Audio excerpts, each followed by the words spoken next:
अगर किरण चौधरी जी सच्चे मन से लगती, उसके समर्थक लगते, तो दान सिंह जीत सकते थे। किरण चौधरी जी कल ज्वाइन नहीं करे, वो बहुत पहले इनसे बात कर चुकी थी। आरोप लगे कि किरण चौधरी बीजेपी कैंडिडेट चौधरी रणबीर सिंह की मदद कर रही है। 2019 के चुनाव के बाद ही किरण चौधरी जी का कांग्रेस के अंदर मन नहीं था। नमस्कार दोस्तों, मैं हूं आपका दोस्त विनोद शर्मा। और भिवानी के समेत पूरे हरियाणा में बात करें, पत्रकारिता से लेकर हर ऐसा कोई घराना नहीं है जो राजनीति से जुड़ा है और उसे भिवानी के खास तोसाम की खबर पता नहीं है। तोसाम एक ऐसा गढ़ कहा जाता है राजनीति का, जहां से बहुत सारे नेता निकले और अपना अपना राजनीतिक कैरियर आगे बढ़ाया। कमल प्रधान हमारे साथ मौजूद है और सबसे बड़ा हॉट मुद्दा है आज के दिन बंसीलाल परिवार का एक बड़ा धड़ा। किरण चौधरी और श्रुति चौधरी ज्वाइन कर चुकी हैं बीजेपी। ये वो बीजेपी है जिसके साथ कभी बंसीलाल जी ने मिलकर काम किया था, लेकिन वो कांग्रेसी रहे। अपनी उम्र के एक 70 से 80% हिस्से की बात करें तो अपनी पार्टी भी बनाई। ये जो पड़ाव है ये राजनीतिक घरानों में आपने देखने को मिलता होगा आपको, लेकिन इसके पीछे की वजह क्या है और किरण चौधरी के ऊपर एक बड़ा क्वेश्चन मार्क यानी कि सवाल खड़ा हो रहा है। क्या अब उनकी राजनीति खत्म हो जाएगी? राजनीति खराब करने के लिए उन्होंने ये सब कर दिया, या फिर आप सबको क्या कुछ लगता है, या फिर राजनीति से जुड़े लोग हैं उनको क्या कुछ लगता है? तो कमल प्रधान जी, बहुत बहुत स्वागत है आपका। आजकल आप भी चर्चाओं में काफी ज्यादा आगे, जब से ये माहौल बना है लोकसभा का इलेक्शन और उसके बाद तो किरण चौधरी का जाना। विनोद जी, सबसे पहले तो मैं आपका बहुत धन्यवाद करता हूँ, और ख़ास तौर पे आपके चैनल का धन्यवाद करता हूँ कि ये खाली आप तो चलो राजनीतिक सरगर्मी चल रही उसको आप कर रहे हो, लेकिन मैंने कभी देखा है कि आपने अच्छे अच्छे जैसे जो बच्चे फर्स्ट आते हैं या कोई अच्छी कोई स्पोर्ट्स की बात हो या कोई समस्या की बात उठाते रहते हैं, तो मैं इस बात का धन्यवाद करता हूँ कि आप ये ऐसे ही इस चैनल को आगे बढ़ाते रहे, ताकि क्योंकि मीडिया एक ऐसा माध्यम है जो समस्याओं को प्रशासन तक और सरकार तक लेके जाता है।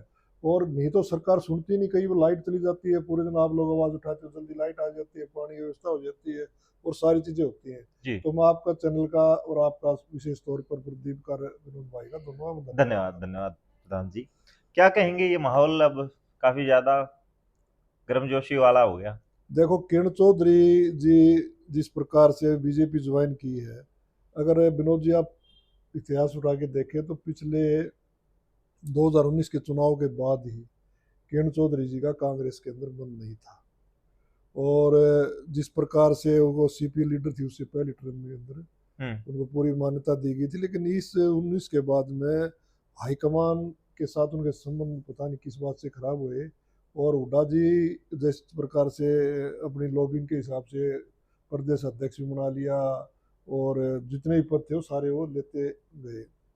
और तब से लगने लगा। फिर जो राज्यसभा का चुनाव था उसमें भी माकन की हार हुई, जो बहुत ही नज़दीक है सोनिया जी के और राहुल जी के और कांग्रेस के वरिष्ठ नेता हैं। हम्म। तो उस टाइम भी लोगों ने ये कहा, वो कांग्रेस पार्टी के अंदर भी इस बात की चर्चा होने लगी कि जो ये वोट, एक तो कुलदीप जी का तो क्लियर था, बिश्नोई जी का उन्होंने तो कह के वोट डाला था भाई मैं हुड्डा जी के नेतृत्व में काम नहीं करना चाहता, और उन्हें वोट कार्तिक शर्मा जी का डाल दिया था। हम्म। लेकिन दूसरा वोट की बात चर्चा होती रही, उसने डाल दिया उसने डाल दिया, लेकिन लास्ट में ये चर्चा ज़्यादा रही कि ये किरण चौधरी जी ने ऐसा किया है। लेकिन ये उन लोगों की बात कर रहा हूँ, मैं मेरी तरफ से कोई बात नहीं कर रहा, हम्म। इसलिए मैं क्लियर ये बात कर रहा हूँ। तो उस टाइम से बाद में अब तक फिर जगह जो उनके जो संगठन में पद थे उनका नहीं आना इनके समर्थकों का। और उसके बाद में जब चुनाव हुए 2024 के लोकसभा के अंदर, उसमें श्रुति चौधरी को टिकट नहीं देना, और फिर चुनाव के अंदर जिस प्रकार से आरोप लगे कि किरण चौधरी बीजेपी कैंडिडेट चौधरी रणबीर सिंह की मदद कर रही है, और तोसाम इस बात का प्रत्यक्ष गवाह भी है, जहाँ पर ये वोटिंग हुई और वहाँ से क्या नाम है कांग्रेस प्रत्याशी हारे हैं। हम्म। तो लोग चर्चा यही करते हैं कि जो वोट शिफ्टिंग का मामला था तो वो इसी दिन से लग गया था कि हाँ, कल उन्होंने विधिवत रूप से बीजेपी ज्वाइन करी, लेकिन पहले चर्चा हो गई थी कि किरण चौधरी जी जा रही हैं, आपके चैनलों के माध्यम से भी हमने सुना था। तो ये पटकथा बहुत पहले लिखी गई थी, और उस बात की मोहर लगी मनोहर लाल खट्टर जी ने जो कल कहा हम्म। कि ये जो इनका मन मन तो बहुत बीजेपी पहले का। बीजेपी में था, काफी दिनों से हमारी बात होती रहती थी, काफी हमारी बात चल रही, तो इसका मतलब उन्होंने मोहर लगा दी कि किरण चौधरी जी कल ज्वाइन नहीं करे, वो बहुत पहले इनसे बात कर चुकी थी। तो ये बात है। तो क्या मानते हैं कि कांग्रेस की जो हार है तो शाम में, खास करके, हालांकि किरण चौधरी से हमने बात की थी तो उन्होंने कहा था प्रत्याशी किस मुंह से मेरे ऊपर आरोप लगा रहे हैं, वो खुद अपने हलके अपने वार्ड से हारे हैं, जहां से वो विधायक है वहां से हारे हैं, अपने जिले से हारे हैं, तो बोले हाँ तो शाम से हारे हैं तो कहीं ना कहीं वो पहले अपना घर तो देख लें। तो लगता है कि तो शाम में किरण चौधरी हार की वजह बनी। देखो ऐसे विनोद जी, मतलब जो हमने पहले सुना था कि दीवारों के कान होते हैं, आप कोई बात कहोगे तो बार बात चली जाती है। तो जिस प्रकार से उन्हें भाषा यूज करती थी, कई ने पूछा भी वोट भाई जितना दान सिंह क्या उसे दुगना करके देना है, और ये ऐसे ऐसे, और उनके जो समर्थक थे जो तुसाम हल्के में दो ब्लॉक बटे हुए हैं, कैरू और आपका तोसाम, तो शाम वहाँ जो हल्का संभालते हैं उनकी वीडियो भी वायरल हुई है, उनकी आईडी भी वायरल हुई है, जिसमें वो कहते नजर आ रहे हैं कि भाई बीजेपी को वोट दो, उसको दो। और जिस प्रकार से भिवाड़ी में होते हुए और कांग्रेस की उन्होंने उसको शेयर नहीं किया रैलियों को और उनको, तो ये लगता था कि कहीं न कहीं उनकी नाराजगी तो है, और उस नाराजगी का खमियाजा जो है ना दान सिंह को भुगतना पड़ा। अगर किरण चौधरी जी सच्चे मन से लगती, उसके समर्थक लगते, तो दान सिंह जीत सकते थे।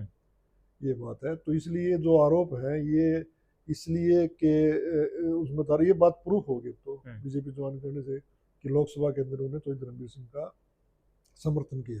मैं थोड़ा आपको एक मिनट इतिहास में ले जाना चाहता हूँ कि ये जो मिली भगत की राजनीति तो सामने हो रही काफी पुरानी है। आप 2005 का लोकसभा चुनाव उठा के देखोगे, तब यहाँ से कांग्रेस प्रत्याशी कुलदीप बिश्नोई जी थे, और उस टाइम भी चौधरी धर्मवीर सिंह तोसाम से विधायक होते थे कांग्रेस के जी, और चौधरी सुरेंद्र सिंह जी चुनाव लड़े थे, अजय सिंह चौटाला चुनाव लड़े थे। वो एक बहुत बड़ा चुनाव था, पूरे हिंदुस्तान की नजर इस चुनाव की तरफ लगी थी। तो वो तोसाम से कुलदीप जी हार गए थे 7-8 हज़ार वोटों से। तो उस टाइम भी आरोप लगे थे कि धर्मवीर जी ने सीधे तौर पर कुलदीप जी की मदद नहीं की।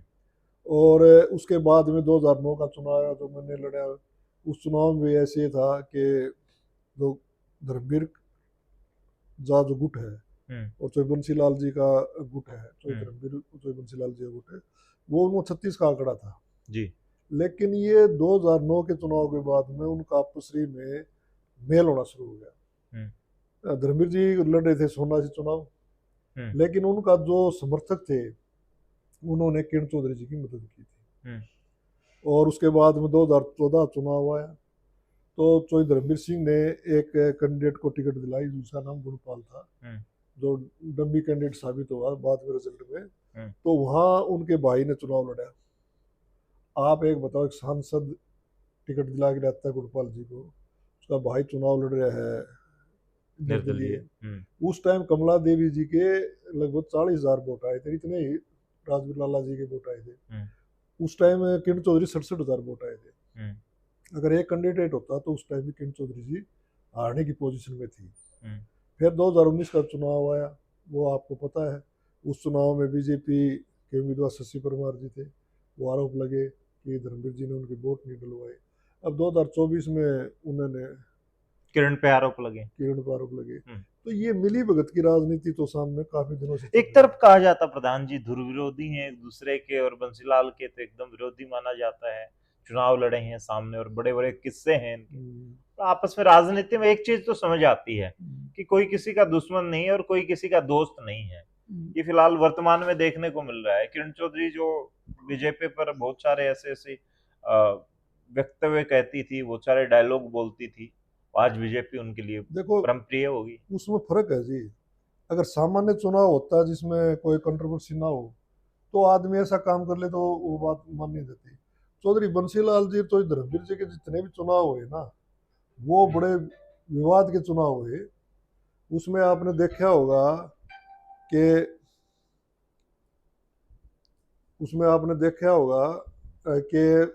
जब उनका 67 का चुनाव है ना, सॉरी गलत बोल गया, 87 का 87 के चुनाव में धांधली के आरोप लगे और मारपीट हुई और बूथ कैप्चरिंग हुई। उसके बाद में 89 का चुनाव आता है, उसके अंदर हिंसा हुई, 3, 4, 5, 6 आदमी एक्सपायर हुए। और आपसरी में मतलब वोटर की दुश्मनी आपसरी में होगी पूरे तो शाम के अंदर। अगर आपने उसका वोट गिरा है तो उस वोट के हिसाब से भी ये होता है भाई आपने बंसीलाल जी का गिर दिया, आपने धर्मवीर का वोट गिर दिया, तो काफी ये बातें हुई। उसके बाद में देखो तो ये बंसीलाल के और वोटर ने मतलब जान की बाजी लगाकर उनके वोटों डाला और धर्मवीर के वोटरों ने उनके हक में वोट डाला बंसीलाल जी से टक्कर लेके। तो उस टाइम अगर ये चीज होती है वोट डलता है तो देखो मतदाता को तो इस बात का दुख तो होता ही है कि ये इतनी पुरानी वो बात थी वो ऐसा करके, इस बात का विरोध और असंतोष तो है। अच्छा, सोशल मीडिया से लेकर बहुत सारे राजनीतिक घरानों और सामान्य कार्यकर्ताओं में अब बहुत सारी बातें चल रही है और एक कॉमन बात है कि अब राजनीति खत्म हो जाएगी किरण चौधरी की। इसके ऊपर सवाल खड़े हो रहे हैं राजनीति पे, क्या लग रहा है किरण चौधरी इतनी पुरानी राजनेता और उनका फैसला? उसका कारण बताता हूँ जी, जो बीजेपी पार्टी है ना वो उसका जो ऐतिहासिक मामला देखे थे पुराना तो उसमें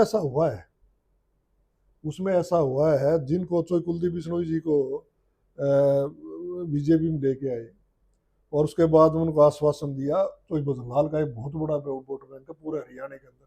चोई भजनलाल एक ऐसे नेता जी तो देवलाल जी के साथ के समकक्ष के जो कहीं से भी चुनाव लड़के जीतते हैं, फरीदाबाद से जीते, करनाल से जीते, हिसार से जीते, उनका बेटा वहां से पंचकुला से जीता, उनके साथ क्या किया आपके सामने है। हाँ, वर्तमान में दिख रहा है। और क्या नाम है, फिर उसके बाद में इन्होंने दुष्यंत चौटाला के साथ क्या किया, दुष्यंत चौटाला जी को अपने साथ रखा, सारी बात करी, मौके उनको उखाड़ के फेंक दिया वहां से। ऐसा ही लगता है कि किरण चौधरी के साथ भी बीजेपी कर सकती है क्योंकि इतिहास इनका ऐसा रहा है, ये अपनी पार्टी के आदमी को ऊपर चढ़ाते हैं, जो दूसरी पार्टी से पलायन करके आता है उसके साथ ये अच्छा व्यवहार नहीं करते ना, तरीके से उनको ये करते हैं। आपको क्या लगता है क्या समझौता हुआ होगा दोनों के बीच? चुनाव लड़ेंगी माँ बेटी या फिर राज्यसभा में भेजेंगे? हालांकि मुझे लगता नहीं है राज्यसभा की बातें हुई होंगी। देखिए मैं कहता हूँ किरण चौधरी बहुत समझदार नेता है और उन्होंने ये कदम उठाया है तो कोई न कोई शर्त तो होंगी, ऐसी बात तो नहीं हो सकती क्या उन्होंने ऐसी कोई बात ना करी होगी, क्योंकि ये उनके राजनीतिक करियर का सवाल था। लेकिन जनता इस चीज को नहीं मानी सर। मैं उसका कारण बताता हूँ कि किसान एजुटेशन के अंदर किसानों के ऊपर जो अत्याचार सरकार ने किए हैं और मजदूर के साथ, कर्मचारियों के साथ, खिलाड़ियों के साथ, तो एक जबरदस्त असंतोष की भावना थी। और किरण चौधरी जी खुद कहती थी भाई किसानों की विरोधी सरकार है, उनकी विरोधी है।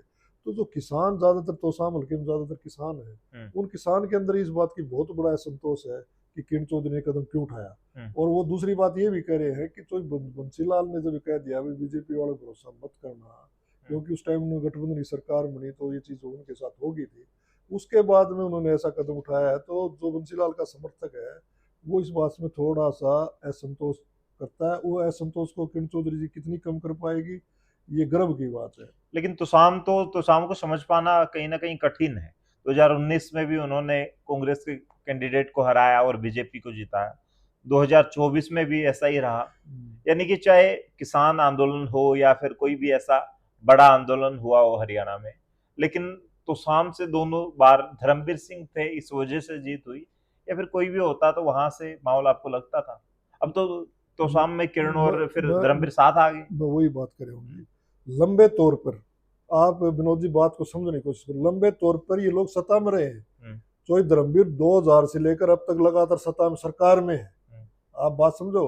और किरण चौधरी भी सरकार में रही, तो बंसीलाल ने भी उस इलाके में काम करे, तो एक फ्लोइंग तो होगी थी ना समर्थकों की, न चोई बंसीलाल की होगी न चोई धर्मवीर सिंह की होगी, दोनों मिलके दोनों मिल गए ना, दोनों ने मिलके चुनाव लड़े हैं। अब उस वोटर को जो मान ले मेरे को कोई बोले या आपको कोई बोले भाई आपको वोट वहां डालना है और आप पक्के कट्टर समर्थक हो उनके, अगर आप ठीक नीतियों विश्वास करते तो नहीं डालोगे। लेकिन कई समर्थक ऐसे होते हैं जो कोई जवाब नहीं देते, जो कहते हैं उसे कर देते हैं।